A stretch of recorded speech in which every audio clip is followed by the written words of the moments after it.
محترم صلاح الدین صاحب. سوال number 158. Answer be taken as that. اچھا یہ میں نے سوال پوچھا تھا کہ ایف پی ایس سی امتحانات میں انگریزی اردو مطالعہ پاکستان اسلامیات وغیرہ کو کی پاس کرنے والوں کی تفصیلات کیا ہے اس کی، تو وہ تو مجھے جواب دے دیا گیا ہے. لیکن میں یہاں یہ سوال کرنا چاہتا ہوں کہ جب ہمارا آئین کہتا ہے کہ اردو ہماری قومی زبان ہے، جب ہمارے پاکستان کی سب سے بڑی عدلیہ سپریم کورٹ یہ حکم دے چکی ہے کہ پاکستان کے تمام دفاتر میں جو دفتری زبان رائج ہوگی وہ اردو ہوگی، تو آخر کیا وجہ ہے کہ 75 سال گزرنے کے باوجود کہ قائد اعظم محمد علی جناح نے بھی اردو کو قومی زبان قرار دیا تھا، باوجود اس کے کہ سپریم کورٹ نے بھی اپنا حکم دیا ہے کہ پاکستان کے اس بڑے کمیشن میں اردو میں امتحان نہیں لیا جاتا ہے، پبلک سروس کمیشن میں اردو میں امتحان. اچھا اس کی وجہ سے ہو کیا رہا ہے؟ ایک مخصوص کلاس کے لوگ، ایک مخصوص طبقے کے لوگ یا نوجوان جن کے والدین کے پاس بہت وسائل ہوتے ہیں، بہت پیسہ ہوتا ہے، ان کو اپنے بچوں کو اچھا پڑھاتے ہیں، انگریزی پڑھاتے ہیں، کیمبرج اسکول میں پڑھاتے ہیں، اے لیول او لیول کراتے ہیں، ان کے بچے تو پہنچ جاتے ہیں ان اعلیٰ عہدوں پر.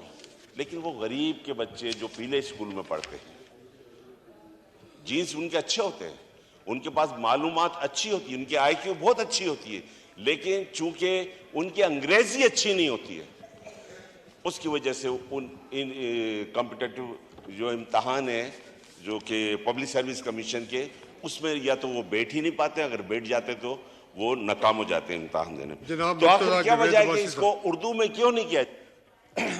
صلاح الدین صاحب نے بڑی اچھی بات کی جی، بہت یہ کمپلیکیٹڈ قسم کی بات ہے.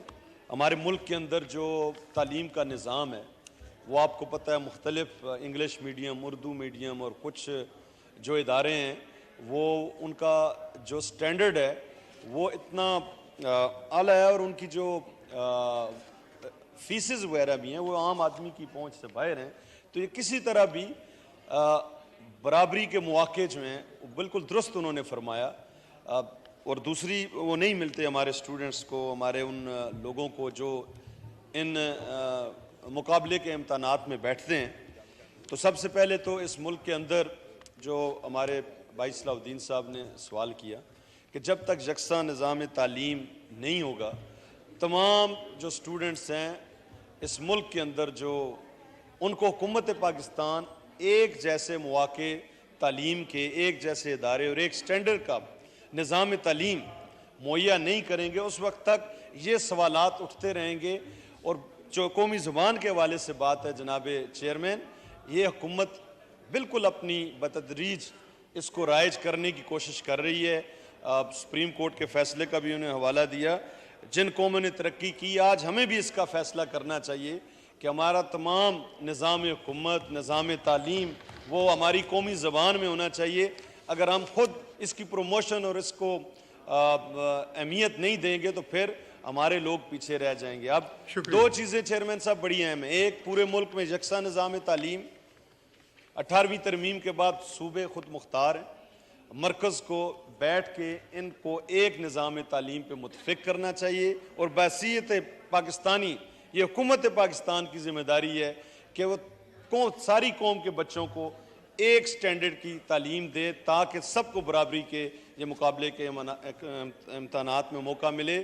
اور آگے بڑھنے کے لیے آج بالکل میں اس فلور پہ کھڑا ہو کے کہتا ہوں کہ پاکستان کے اندر جو بات صلاح الدین صاحب نے کی، یہ میں سمجھتا ہوں ترقی کا سب سے بڑا ہمارا مسئلہ ہے. ہمیں سب کو مل کے فوری طور پہ اس پہ عمل کرنا چاہیے. تو بتدریج حکومت قومی زبان کے حوالے سے بھی اور تمام قوم کے بچوں کو ایک جیسے نظام تعلیم کے موقع فراہم کرنے کے لیے بھرپور کوشش کر رہی ہے. جناب چیئرمین، بہت شکریہ. نیکسٹ کوسچن جی، محترمہ نصیبہ چنہ صاحب.